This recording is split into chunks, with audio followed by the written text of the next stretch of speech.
हम लोग जानेंगे क्लास 12 हिस्ट्री के चैप्टर 3 जिसका नाम है बंधुत्व जाति तथा वर्ग। यानी कि इन चैप्टर से हम लोग 5 ऐसे मोस्ट वीवीआई ऑब्जेक्टिव क्वेश्चन करेंगे जो कि 2026 के बोर्ड एग्जाम के लिए बहुत ही इम्पोर्टेंट होने वाली है। तो आप लोग से एक ही रिक्वेस्ट है कि वीडियो शुरू से अंत तक देखिएगा, क्योंकि यह क्वेश्चन बहुत ही बार पूछे गए हैं और 2026 के बोर्ड एग्जाम में भी पूछने की संभावना है। तो चलिए जानते हैं वह कौन कौन से क्वेश्चन। तो देखिए, पहला क्वेश्चन है, क्वेश्चन का नाम है प्राचीन भारत के वर्ण व्यवस्था पर प्रकाश डालिए। यह क्वेश्चन जो है वेरी वेरी इंपॉर्टेंट क्वेश्चन है। क्या है? तो प्राचीन भारत के वर्ण व्यवस्था पर प्रकाश डालिए, यानी कि उस समय का व्यवस्था जो था उस पे, प्राचीन में जो वर्ण व्यवस्था का व्यवस्था था उस पे प्रकाश डालने बोल रहे हैं। तो देखिए, इसका जवाब जो देना है अपनी भाषा में देना है ताकि आपको फुल मार्क दे, ना कि किताबी भाषा में देना है। तो किस तरह से देना है?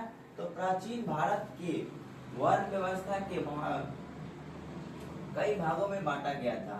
यानी कि प्राचीन जो है भाग था, प्राचीन समय जो था उसमें जो वर्ण व्यवस्था के कई रूप में बांटे हुए थे। जैसे कि जाता है कि ब्राह्मण का जन्म जो है, माना जाता है कि ब्राह्मण जाति का जन्म जो है, ब्राह्मण जाति का जन्म वह किसके मुंह से हुआ है? तो ब्रह्मा के मुंह से हुआ है। कहा जाता है कि प्राचीन समय में जो है वर्ण व्यवस्था की इस तरह से व्यवस्था था कि ब्राह्मण जाति जो थे सबसे उच्च जाति माने जाते थे। सबसे कैसा जाति माने जाते थे? तो उच्च जाति माने जाते थे और सबसे श्रेष्ठ जाति माने जाते थे। तो बताया जाता है कि इसका जन्म जो है, ब्राह्मण का जन्म ब्रह्मा के मुंह से हुआ था। किसके मुंह से?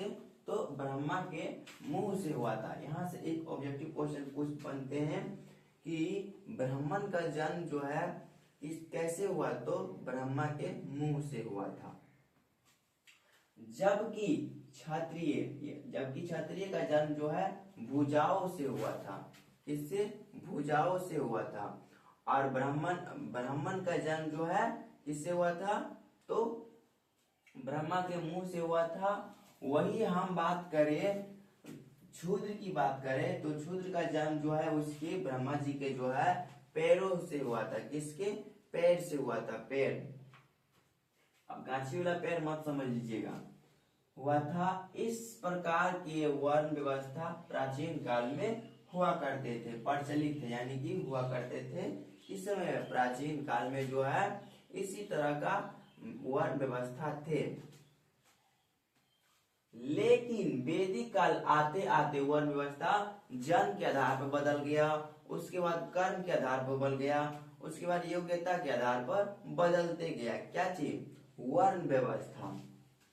तो वैदिक काल आते आते जो है वर्ण व्यवस्था जन्म के आधार पर बट गया। उसके बाद जो है इस प्रकार से वर्ण व्यवस्था प्राचीन भारत में था।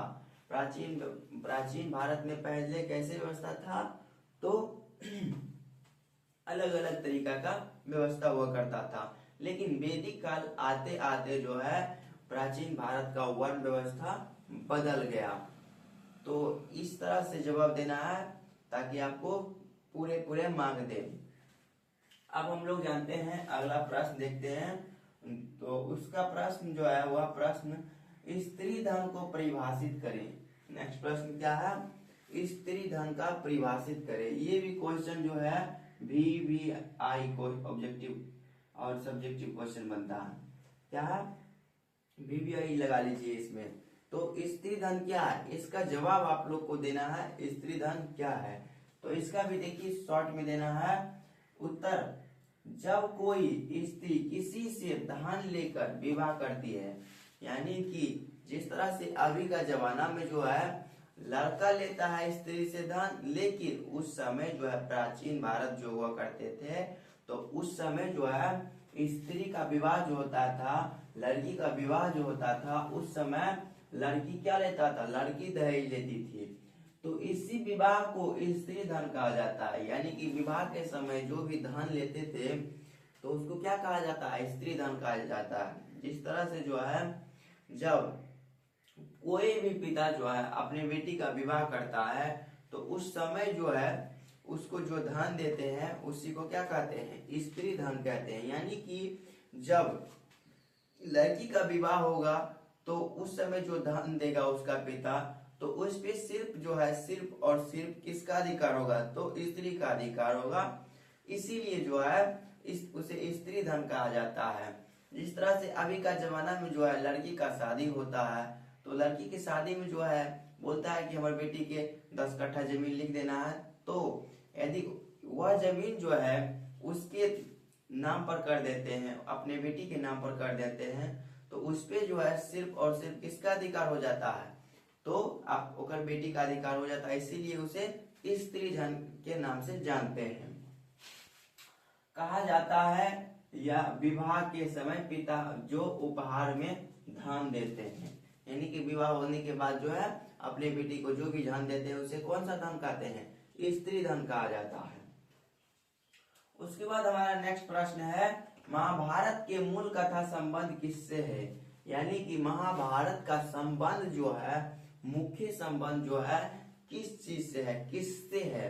तो जैसे कि हम लोग इससे पहले की वीडियो में जाने थे, इंट्रोडक्शन जब करवा रहे थे, बता रहे थे बेसिक, तो उसमें बताए थे यह युद्ध जो है दो भाइयों के बीच में है, जिसका नाम है कौरव और पांडवों के बीच में यह युद्ध हुआ था।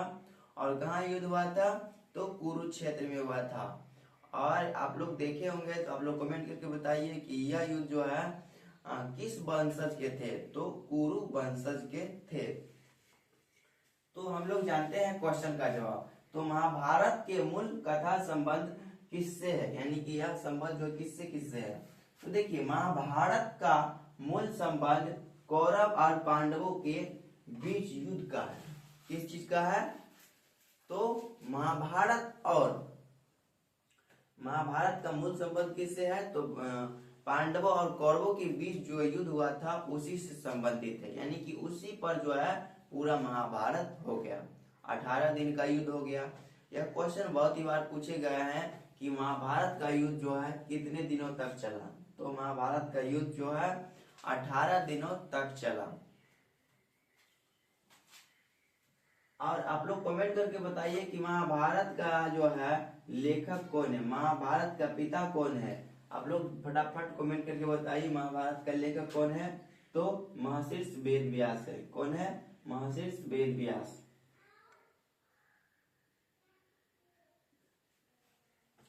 क्या जवाब देना है, तो पांडवों और कौरवों के बीच जो है युद्ध हुआ था उसी का इसमें जो है विस्तार पूर्वक वर्णन किया गया है।